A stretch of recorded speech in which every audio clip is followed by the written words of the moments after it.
Giữa mùa đông lạnh giá, xung đột Nga-Ukraine tiếp tục thiêu đốt hy vọng về hòa bình của bao người dân châu Âu và thế giới. Tạp chí Mỹ gần đây ước tính số tiền Nga chi cho chiến dịch quân sự ở Ukraine sau 9 tháng dài đằng đẵng. Kinberg-Spit, một dải đất mỏng nhưng giúp Ukraine bẻ gãy đòn pháo kích can quét của Nga.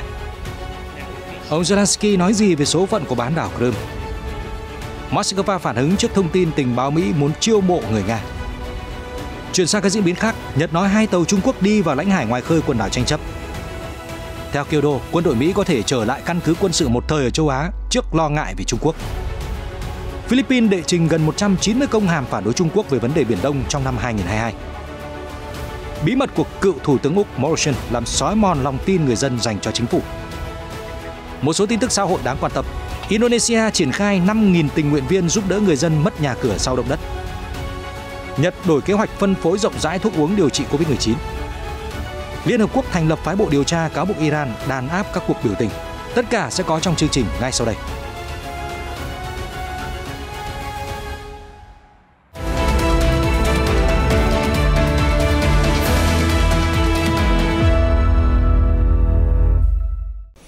Chào mừng quý vị đến với chương trình tin quốc tế. Thưa quý vị, bất kỳ xung đột vũ trang nào cũng làm hao mòn sức người và của, chưa kể đến những cái tác động của nó đến trật tự quốc tế. Và xung đột Nga-Ukraine cũng là một điểm trong bức tranh tối màu trên chính trường thế giới. Theo một tạp chí của Mỹ gần đây cho biết, chiến dịch quân sự ở Ukraine đã khiến cho Nga tiêu hao hơn 80 tỷ đô la Mỹ, tương đương với 1/4 nguồn thu ngân sách hàng năm của Nga. Theo tờ Guardian hôm 25 tháng 11 đưa tin. Tạp chí Forbes vừa đưa ra ước tính rằng Nga đã chi khoảng 82 tỷ đô la Mỹ cho chiến dịch quân sự, con số tương đương khoảng 1/4 nguồn thu ngân sách hàng năm của Nga. Theo đó, Forbes báo cáo ước tính bao gồm các chi phí trực tiếp cần thiết để hỗ trợ các hoạt động quân sự, nhưng không bao gồm chi tiêu quốc phòng hoặc tổn thất liên quan đến nền kinh tế. Năm 2021, tất cả các khoản thu ngân sách của Nga lên tới 340 tỷ đô la Mỹ, có nghĩa là Nga đã chi 1/4 doanh thu của năm ngoái cho các hoạt động quân sự, Forbes cho biết. Nếu vào mùa xuân, chi phí như vậy có thể chấp nhận được vì Nga nhận được khoảng 1 tỷ đô la Mỹ mỗi ngày cho dầu và khí đốt. Bây giờ, tình hình đã khác. Nguồn thu của ngân sách liên bang của Nga từ xuất khẩu dầu và khí đốt đang giảm. Nga đã mất phần lớn thị trường khí đốt châu Âu sau khi nguồn cung Nord Stream bị cắt. Các lệnh trừng phạt đối với dầu của Nga sẽ bắt đầu vào tháng 12, tạp chí Forbes lưu ý. Cũng theo tạp chí Mỹ, Nga đã sử dụng 10.000 đến 50.000 quả đạn pháo mỗi ngày trong chiến dịch. Giá trung bình của một quả là khoảng 1.000 đô la Mỹ. Điều này nâng mức chi tiêu của Nga lên tới hơn 5,5 tỷ đô la Mỹ cho việc cung cấp pháo binh. Ngoài ra, Nga đã bắn hơn 4.000 tên lửa vào Ukraine. Chi phí trung bình cho một tên lửa của Nga là 3 triệu đô la Mỹ. Nga cũng đã mất 278 máy bay chiến đấu với chi phí trung bình là 18 triệu đô la và 261 máy bay trực thăng với chi phí trung bình là 10,4 triệu đô la. Tổng thiệt hại của hàng không Nga lên tới 8 tỷ đô la Mỹ. Tạp chí Mỹ nói thêm, hiện phía Nga chưa bình luận về thông tin trên.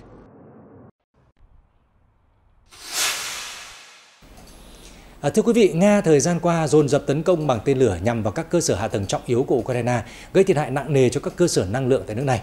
Đáng chú ý, lần đầu tiên vào ngày 24 tháng 11, tất cả các nhà máy điện hạt nhân của Ukraine đã mất điện hàng loạt. Cơ quan năng lượng nguyên tử quốc tế IAEA đã nhanh chóng lên tiếng trước tình hình này. Đài NHK hôm 25 tháng 11 đưa tin người đứng đầu IAEA đã kêu gọi ngừng lập tức các hành động quân sự đe dọa các cơ sở hạt nhân của Ukraine. Tuyên bố được đưa ra sau khi tất cả các nhà máy hạt nhân của nước này mất điện vào hôm 24 tháng 11. Tổng giám đốc IAEA Rafael Grossi cho biết nhà máy điện hạt nhân Zaporizhzhia đã khôi phục nguồn điện bên ngoài. Trong khi đó, công ty năng lượng nhà nước Ukraine Energoatom đang nỗ lực để khôi phục hoạt động tại 3 cơ sở khác. Các nhà máy này buộc phải dùng máy phát điện diesel để cung cấp điện dự phòng làm mát các lò phản ứng.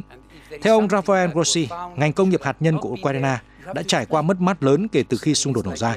Ông nhấn mạnh sự cần thiết phải tăng cường hành động để bảo vệ các cơ sở và ngăn chặn nguy cơ xảy ra sự cố hạt nhân. Giữa lúc các cuộc giao tranh vẫn dữ dội, theo trang Business Insider vào ngày 24 tháng 11, Ukraine đang cố tái chiếm một vùng đất chiến lược nhằm cho phép Kiev nắm quyền kiểm soát một con sông lớn và ngăn Nga tập kích tên lửa vào các vùng ở Ukraine. Đó là vùng đất nào? Xin mời quý vị tiếp tục theo dõi chương trình để tìm hiểu. Trước đó, Kiev đã xác nhận rằng lực lượng nước này đang cố giành quyền kiểm soát Kinberg-Spit, một dải đất mỏng nằm cách Ochakhiv chỉ 4 km qua eo biển và cho phép kiểm soát lối vào cửa sông Dnipro, cũng như các cảng thành phố Mykolaiv và Kherson. Giới chức Ukraine tuyên bố đây là hoạt động bí mật và mọi chi tiết sẽ được công bố khi nó kết thúc. Tờ Forbes hôm 24 tháng 11 đưa tin, nhóm lính biệt kích Ukraine đã áp sát mũi đất bằng thuyền nhỏ trong một cuộc tấn công đổ bộ. Tuy nhiên, tờ báo không nói rõ lực lượng đổ bộ hùng mạnh cỡ nào, được trang bị vũ khí ra sao, và cũng không rõ Nga đã phòng thủ thế nào. Nhưng điều quan trọng hiện tại, nếu Ukraine chiếm được Kinovsky, đây sẽ là một lợi thế mới cho lực lượng nước này. Theo Viện Nghiên cứu Chiến tranh có trụ sở tại Mỹ, Nga đã sử dụng giải đất trên để tiến hành tập kích tên lửa và pháo binh vào các thành phố lân cận Ukraine. Do đó, nếu Kiev giành được vùng lãnh thổ, một nỗi lo sẽ được giảm bớt cho quân đội Tổng thống Zelensky. Theo Business Insider, Nga đã dồn dập tấn công bằng pháo và tên lửa trong suốt chiến dịch quân sự. Đặc biệt, những tuần gần đây chứng kiến nhiều đợt tập kích dữ dội của tên lửa và máy bay không người lái Nga và cơ sở hạ tầng năng lượng. Theo Viện Nghiên cứu Chiến tranh, việc đánh bật quân Nga ở Kinovsky sẽ làm suy giảm khả năng tấn công của Moscow, mặc dù điều đó không thể chấm dứt hoàn toàn chiến dịch quân sự. Viện Nghiên cứu Chiến tranh cho biết bất kỳ ai chiếm được bán đảo cũng giành được quyền kiểm soát đáng kể lối vào Dnipro, tuyến đường thủy quan trọng nhất của Ukraine. Nga hiện kiểm soát phần lớn khu vực phía đông con sông, trong khi Ukraine kiểm soát phía tây sau khi giành lại thành phố Kherson hồi đầu tháng.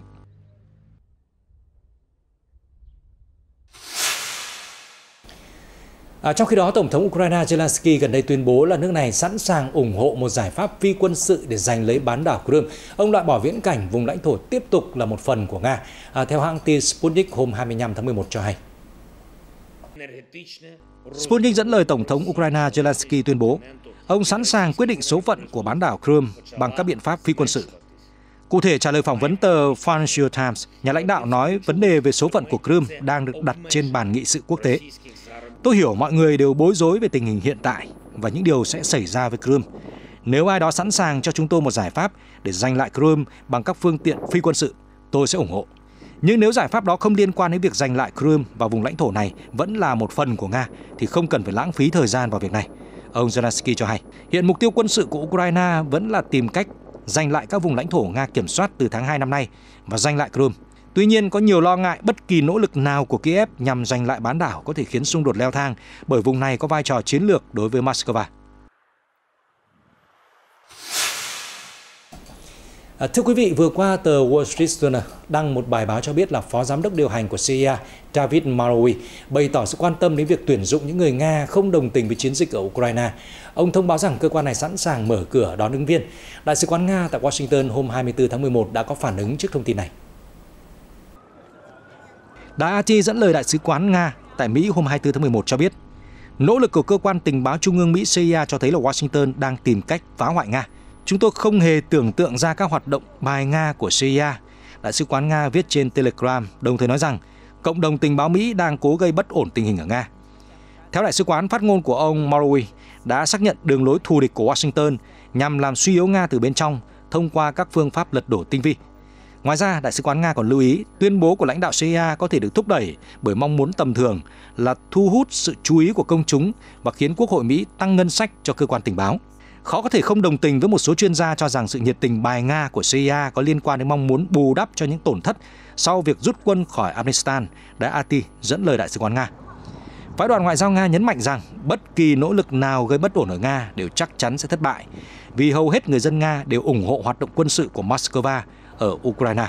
Theo RT, tháng trước, Bộ Ngoại giao Nga đã triệu tập đại sứ Hà Lan tại Moscow để phản đối các cơ quan tình báo phương Tây nỗ lực tuyển dụng nhân viên Nga ở nước ngoài. Theo bộ này, các đặc nhiệm tình báo Mỹ đã cố tiếp cận các nhà ngoại giao Nga tại Hà Lan ít nhất là 2 lần. Chuyển sang tình hình các khu vực khác, quần đảo Senkaku, Điếu Ngư tiếp tục là đề tài tranh cãi giữa Trung Quốc và Nhật Bản. Đài NHK hôm 25 tháng 11 đưa tin là lực lượng bảo vệ bờ biển Nhật Bản cho biết là 2 tàu của chính phủ Trung Quốc đã đi vào lãnh hải Nhật Bản ngoài khơi quần đảo tranh chấp ở biển Hoa Đông. Giới chức Nhật Bản cho biết các tàu đã đi vào vùng biển ngoài khơi đảo Minami Kojima vào khoảng 2 giờ 40 phút sáng ngày 25 tháng 11. Các tàu đã cố tiếp cận một tàu đánh cá Nhật Bản đang hoạt động trong vùng lãnh hải cách đảo Minami Kojima khoảng 21 km theo NHK. Các tàu tuần tra của Nhật Bản đã tiến hành nhiệm vụ trong khu vực để đảm bảo an toàn cho tàu đánh cá, đồng thời yêu cầu các tàu Trung Quốc ngay lập tức rời khỏi lãnh hải Nhật Bản. Các quan chức Nhật Bản thường xuyên phản đối sự hiện diện của các tàu tuần dương Trung Quốc trong vùng biển gần quần đảo tranh chấp Senkaku, Điếu Ngư. Nhật Bản hiện kiểm soát quần đảo, nhưng Trung Quốc và Đài Loan đều tuyên bố chủ quyền nơi đây. Hiện phía Trung Quốc chưa bình luận về thông tin trên. Thưa quý vị, vịnh Subic ở Philippines từng là căn cứ quân sự lớn nhất của Mỹ ở châu Á, đối diện với Biển Đông, có vị trí chiến lược trong khu vực Thái Bình Dương. Theo một quan chức Philippines nói với hãng tin Kyodo, quân đội Mỹ có thể sẽ trở lại nơi này sau 30 năm do lo ngại về sức ảnh hưởng gia tăng của Trung Quốc ở khu vực. Theo Kyoto, Manila và Washington đã và đang đàm phán về việc thiết lập 5 địa điểm ở Philippines để xây dựng cơ sở quân sự và vũ khí dự bị của Mỹ, theo thỏa thuận hợp tác quốc phòng tăng cường EDCA. Chủ tịch cơ quan quản lý đô thị Vịnh Subic, Roland Paulino, nói với hãng tin Kyodo, ông tin rằng Vịnh Subic sẽ là một trong các địa điểm đó. Được ký kết vào năm 2014, EDCA cho phép Mỹ hiện diện nhiều hơn tại các căn cứ quân sự của Philippines. Theo đó, Washington được phép đặt trang thiết bị quốc phòng tại 5 căn cứ của Philippines và luân chuyển quân sự tại những căn cứ này. Tuy nhiên, việc triển khai thỏa thuận này bị đình trệ dưới thời cựu Tổng thống Rodrigo Duterte. Vào ngày 9 tháng 11, Đại sứ Mỹ tại Philippines Mary Kay Carson đã đến thăm Vịnh Subic và nhà máy đóng tàu mà một công ty của Mỹ đã mua lại trong năm nay. Ông Paulino tin rằng chuyến thăm của bà Mary Kay Carson nhấn mạnh tầm quan trọng của Vịnh Subic đối với Mỹ. Một quan chức cấp cao của Philippines cho biết cũng có 2 công ty của Trung Quốc muốn nắm quyền kiểm soát nhà máy đóng tàu này, nhưng Mỹ đã hành động trước. Nhật Bản hiện đang tìm cách phối hợp an ninh chặt chẽ hơn với Mỹ và Hàn Quốc sau khi Triều Tiên phóng tên lửa đạn đạo với tần suất chưa từng có. Trong bối cảnh này, thì các nguồn tin chính phủ Nhật Bản hôm 24 tháng 11 cho biết là Thủ tướng Nhật Fumio Kishida đang có kế hoạch thăm Mỹ vào tháng 1 năm sau để hội đàm với Tổng thống Mỹ Joe Biden. Hai nhà lãnh đạo sẽ thảo luận vấn đề gì? Xin mời quý vị tiếp tục theo dõi chương trình để tìm hiểu. Các nguồn tin cho biết chuyến công du được sắp xếp vào ngày mùng 7 đến mùng 9 tháng 1 hoặc khoảng thời gian sau đó. Đây sẽ là chuyến thăm đầu tiên của lãnh đạo Nhật Bản tới Washington kể từ khi ông nhậm chức vào tháng 10 năm ngoái. Ngoài ra, theo nguồn tin, Thủ tướng Nhật cũng đang tính tới một chuyến công du châu Âu vào giữa tháng 1 nhằm tham dự một diễn đàn kinh tế quốc tế. Trong cuộc hội đàm với Tổng thống Biden, Thủ tướng Kishida dự kiến sẽ giải thích kế hoạch của chính phủ nhằm tăng cường khả năng quốc phòng và ngân sách Nhật Bản, với hy vọng làm sâu sắc hơn mối quan hệ liên minh vào thời điểm căng thẳng khu vực gia tăng, theo các nguồn tin. Hội nghị thượng đỉnh Mỹ-Nhật có thể sẽ diễn ra sau khi Nhật Bản sửa đổi 3 văn kiện quốc phòng quan trọng vào cuối năm nay, trong đó có chiến lược an ninh quốc gia, đưa ra các hướng dẫn về chính sách an ninh và ngoại giao dài hạn của đất nước. Tokyo và Washington cũng đang xem xét tổ chức các cuộc đàm phán an ninh 2+2 giữa các bộ trưởng ngoại giao và quốc phòng tại Washington vào giữa tháng 1, theo các nguồn tin. Nhật Bản đang tìm cách phối hợp an ninh chặt chẽ hơn với Mỹ và Hàn Quốc sau khi Triều Tiên phóng tên lửa đạn đạo với tần suất chưa từng có, trong đó có một tên lửa đã bay qua lãnh thổ Nhật vào đầu tháng 10, lần đầu tiên sau 5 năm. Liên quan đến Biển Đông, hãng tin Sputnik hôm 24 tháng 11 dẫn lời Bộ Ngoại giao Philippines cho biết chính quyền nước này đã đệ trình 189 công hàm ngoại giao phản đối Trung Quốc trong năm 2022 về vấn đề ở Biển Đông. Tuyên bố được đưa ra sau khi Manila yêu cầu Bắc Kinh giải thích về việc thu giữ một bộ phận tên lửa trên Biển Đông vào cuối tuần qua. Tính đến ngày 22 tháng 11, Bộ Ngoại giao Philippines đã gửi 189 công hàm phản đối, trong đó 61 công hàm được chính quyền hiện tại đệ trình, một phát ngôn viên Bộ Ngoại giao Philippines nói với báo giới. Reuters hôm 21 tháng 11 dẫn lời Phó Đô đốc Philippines thông báo xuồng hải quân nước này bị tàu hải cảnh Trung Quốc cản trở và cắt dây khi đang kéo một vật thể trên Biển Đông.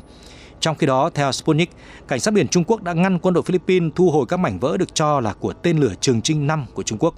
Bộ Ngoại giao Trung Quốc cho biết Philippines đã bàn giao vật thể này cho các quan chức lực lượng bảo vệ bờ biển Trung Quốc sau các cuộc đàm phán hữu nghị trên biển. Theo đài NHK, Tổng thống Philippines Ferdinand Marcos tuyên bố ông sẽ không gửi công hàm phản đối Trung Quốc sau sự kiện trên. Phát biểu với báo giới hôm 22 tháng 11, Tổng thống Marcos tuyên bố khu vực châu Á-Thái Bình Dương đang nóng lên và những hiểu lầm có thể khiến ngọn lửa bùng cháy mạnh mẽ. Ông Marcos dự kiến sẽ thăm Trung Quốc vào tháng 1, lần đầu tiên kể từ khi ông nhậm chức.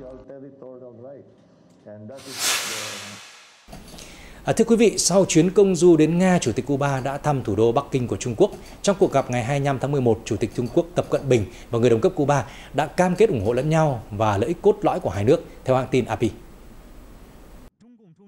Trong cuộc gặp với Chủ tịch Cuba Miguel Díaz-Canel Bermudez, ông Tập Cận Bình cho biết Trung Quốc hy vọng tăng cường phối hợp và hợp tác trong các vấn đề quốc tế và khu vực với Cuba. Trung Quốc thường xác định lợi ích cốt lõi là mục tiêu bảo vệ sự phát triển kinh tế và chính trị, cùng với quyền kiểm soát đối với lãnh thổ mà nước này tuyên bố chủ quyền, theo AP. Không có vấn đề cụ thể hoặc tên của các quốc gia khác được đề cập trong thông cáo của chính phủ Trung Quốc. Chuyến thăm của Chủ tịch Cuba là một dấu hiệu nữa cho thấy Trung Quốc đang tái khởi động các hoạt động ngoại giao sau giai đoạn đóng cửa vì đại dịch. Trước đó, Chủ tịch Cuba đã có chuyến thăm tới Nga hôm 22 tháng 11. Trong cuộc gặp với Tổng thống Vladimir Putin, Chủ tịch Cuba đã tuyên bố Nga và Cuba phải đối mặt với đối thủ chung là Mỹ, vốn đang đơn phương áp đặt các biện pháp trừng phạt lên hai nước. Về phần mình, Tổng thống Putin khẳng định Nga luôn ủng hộ nhân dân Cuba trong cuộc đấu tranh giành độc lập và chủ quyền. Ông cho biết hai bên phản đối bất kỳ hình thức hạn chế hoặc cấm vận nào. Tân Thủ tướng Malaysia cam kết là sẽ đoàn kết đất nước khi tuyên thệ nhậm chức vào ngày 24 tháng 11. Ông đã vươn đến vị trí thủ tướng sau thời gian dài lăn lộn trên chính trường và đảm nhận hàng loạt vai trò đáng chú ý, theo Reuters. Suốt 3 thập kỷ, ông Anwar, 75 tuổi, từ người được nhà lãnh đạo kỳ cựu Mahathir Mohamad bảo trợ, đã trở thành một thủ lĩnh phong trào biểu tình, một tù nhân bị kết tội tham nhũng và sau đó là lãnh đạo phe đối lập. Vừa qua, ông Anwar cam kết chiến đấu chống tham nhũng và tập trung phát triển kinh tế, trong khi duy trì Hồi giáo là tôn giáo chính thức ở đất nước đa sắc tộc, đồng thời bảo vệ các quyền đặc biệt của người dân tộc Malay. Tôi, Anwar Ibrahim, sau khi được chỉ định giữ chức Thủ tướng Malaysia, long trọng tuyên bố, tôi sẽ hoàn thành nghĩa vụ đó một cách trung thực bằng mọi nỗ lực của mình, và tôi sẽ dành lòng trung thành thực sự của mình cho Malaysia. Ông Anwar Ibrahim trong trang phục truyền thống của Malaysia phát biểu. Việc quốc vương Malaysia bổ nhiệm ông Anwar giữ chức thủ tướng đã kết thúc cuộc khủng hoảng hậu bầu cử chưa từng có tiền lệ, kéo dài 5 ngày do kết quả bất phân thắng bại. Tuy nhiên, chính trường Malaysia ở phía trước có lẽ vẫn còn nhiều biến động, khi cựu thủ tướng Muhyiddin Yassin sẽ thách thức quyền kiểm soát đa số ghế trong quốc hội. Tân thủ tướng đã nhậm chức trong giai đoạn đầy thử thách. Nền kinh tế tăng trưởng chậm lại và đất nước bị chia rẽ sau cuộc bầu cử xít sao giữa Liên minh Tiến bộ của ông Anwar với Liên minh Hồi giáo dân tộc thiểu số bảo thủ của cựu thủ tướng Muhyiddin. Đài ABC của Úc hôm 25 tháng 11 cho biết là nước này sẽ đưa ra các quy định để tăng tính minh bạch trong các cuộc bổ nhiệm bộ trưởng. Tuyên bố được đưa ra sau cuộc điều tra về cựu thủ tướng Úc Scott Morrison, cho thấy là ông từng bí mật bổ nhiệm bản thân làm bộ trưởng 5 bộ. Sự việc đã làm xói mòn lòng tin của người dân dành cho chính phủ. Ông Morrison đã bí mật bổ nhiệm chính ông làm người đứng đầu 5 bộ trong chính phủ, gồm Bộ Y tế, Bộ Tài chính, Bộ Nội vụ, Bộ Ngân khố và Bộ Công nghiệp, Tài nguyên của nước này trong giai đoạn 2020-2021, khi Úc phải căng mình ứng phó với Covid-19. Một số bộ trưởng và thành viên nội các biết về việc này, trong khi một số khác lại không được biết. Một cuộc điều tra do cựu thẩm phán tòa án tối cao Virginia Bell dẫn đầu cho thấy việc bổ nhiệm có khả năng làm tổn hại lòng tin của công chúng đối với chính phủ. Trong một báo cáo đưa ra hôm 25 tháng 11, bà cho rằng việc Quốc hội thiếu trách nhiệm giải trình đã làm suy yếu chính phủ. Bà Bell đề xuất 6 thay đổi, bao gồm cả luật yêu cầu thông báo công khai về các đợt bổ nhiệm bộ trưởng. Thủ tướng Anthony Albanese cho biết chính phủ của ông sẽ thông qua tất cả 6 khuyến nghị.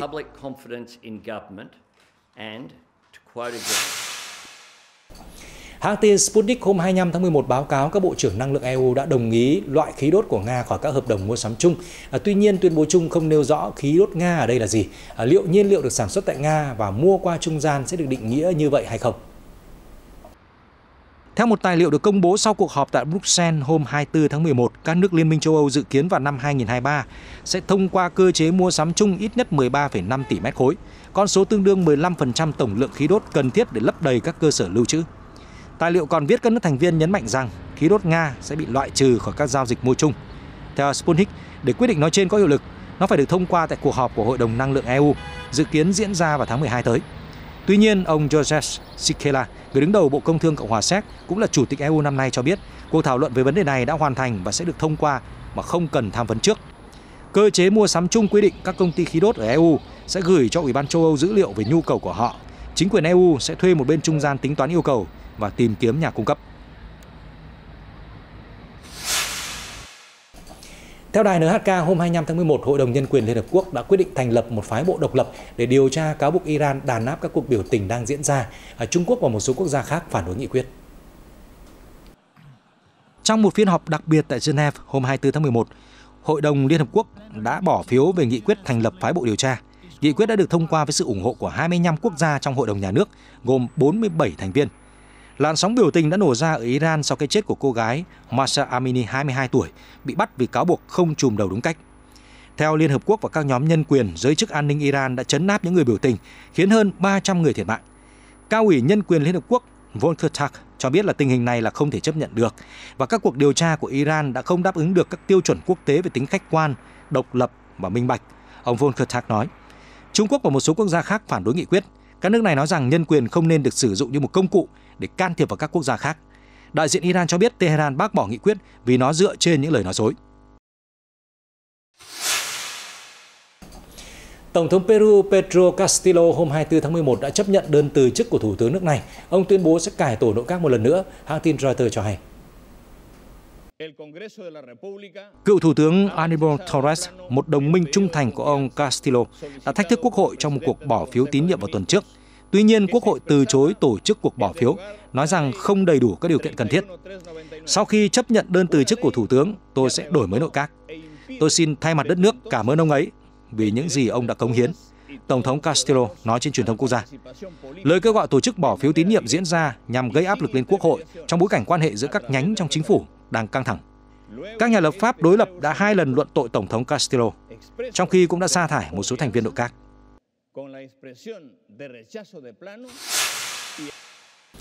Một số tin tức xã hội đáng quan tâm. Theo Reuters, đã gần một tuần trôi qua từ sau vụ động đất kinh hoàng ở Tây Java, Indonesia.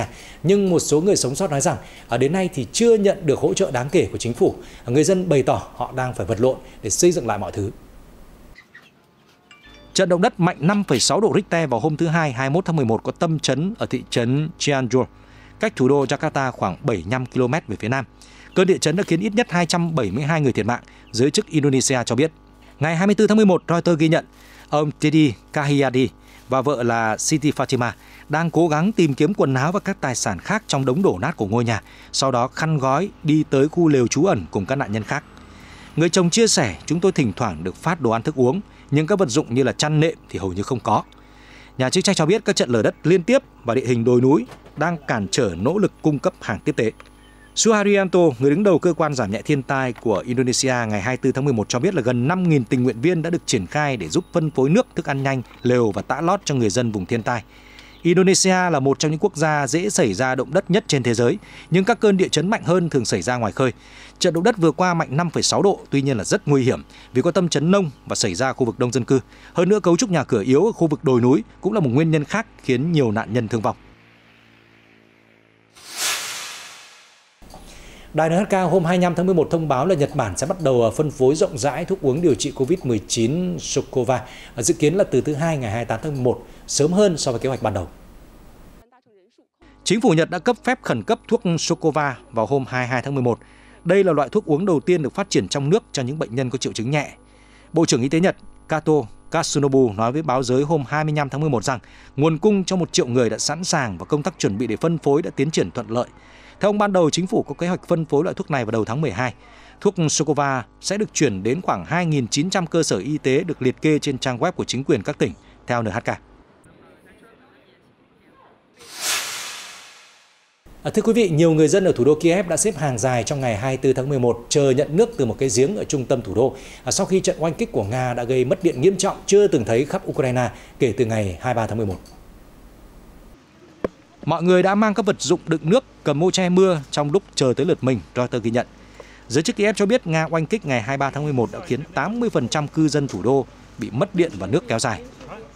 Một số người trong lúc xếp hàng lấy nước đã chia sẻ với Reuters rằng họ quyết tâm bám trụ ở thủ đô dù có khó khăn như thế nào. Mọi người xung quanh tôi đều nhất trí chịu đựng mùa đông, chịu đựng giá lạnh và đói rét vẫn tốt hơn là chịu đựng quân Nga. Bà Anna, một người hưu trí 70 tuổi, nói với Reuters. Các vụ oanh kích nhằm vào cơ sở hạ tầng năng lượng Ukraine trong vài tuần gần đây đã khiến hàng triệu người không có ánh sáng, điện và khí đốt sưởi ấm, trong khi nhiệt độ đã giảm xuống mức âm. Giới chức Ukraine cho biết đang làm việc cật lực để khôi phục các dịch vụ thiết yếu. Cũng ở Kiev, nhiều người đã tập trung tới không gian làm việc chung tại trung tâm thủ đô vào ngày 24 tháng 11. Reuters cho biết địa điểm này đã chạy máy phát điện, có thể cung cấp nơi làm việc và ổ cắm sạc các thiết bị điện tử. Đại diện của không gian làm việc chung có tên là Cooperative cho biết họ đã dùng máy phát điện nhỏ để cung cấp năng lượng cho tòa nhà cao tầng. Khi mọi người tập trung đông hơn, đơn vị dự kiến sử dụng thêm một máy phát nữa. Reuters ghi nhận hàng chục người địa phương đã sạc pin, uống cà phê và tất bật làm việc trong ngày 24 tháng 11, dù khói lửa vẫn bùng nổ khắp Ukraine. Theo Reuters, kể từ đầu tháng 10, Nga đã tiến hành nhiều đợt oanh kích khổng lồ, mỗi lần phóng ra một loạt tên lửa trị giá hàng trăm triệu đô la nhằm phá hủy các cơ sở năng lượng của Ukraine. Trong khi đó, đài RT dẫn lời phát ngôn viên Kremlin Dmitry Peskov ngày 24 tháng 11 khẳng định không có mục tiêu dân sự nào ở Ukraine bị tấn công. Trước đây không và bây giờ cũng không. Tất cả mục tiêu bị tập kích ở Ukraine đều liên quan trực tiếp hoặc gián tiếp đến tiềm lực quân sự. Phát ngôn viên Điện Kremlin còn cho rằng giới lãnh đạo Ukraine có thể kết thúc nỗi thống khổ của người dân bằng cách đáp ứng các yêu cầu của Moscow. Thưa quý vị, theo Reuters, nhiều người dân thủ đô Kiev của Ukraine ngày 24 tháng 11 đã tham dự lễ tang của một vũ công ballet 25 tuổi đăng ký nhập ngũ và thiệt mạng do bị bắn tỉa ở phòng tuyến miền Đông.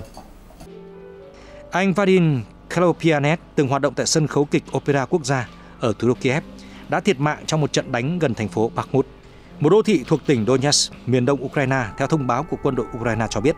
Các đồng nghiệp cũ và nhân viên nhà hát đã khiêng quan tài đến trung tâm tổ chức tang lễ, nơi mà người dân xếp hàng để nói lời vĩnh biệt anh lính trẻ.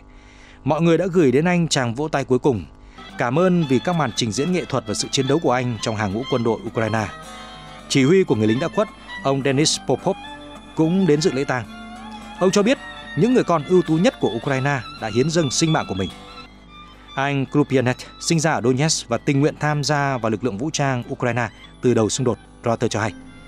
Điện Kremlin thông báo tiếp tục thực hiện chiến dịch quân sự đặc biệt nhằm phi quân sự hóa và phi phát xít hóa Ukraine, khẳng định rằng mọi mục tiêu nhất định sẽ hoàn thành. Thông tin vừa rồi cũng đã khép lại chương trình tin quốc tế. Cảm ơn quý vị đã quan tâm theo dõi. Xin kính chào và hẹn gặp lại.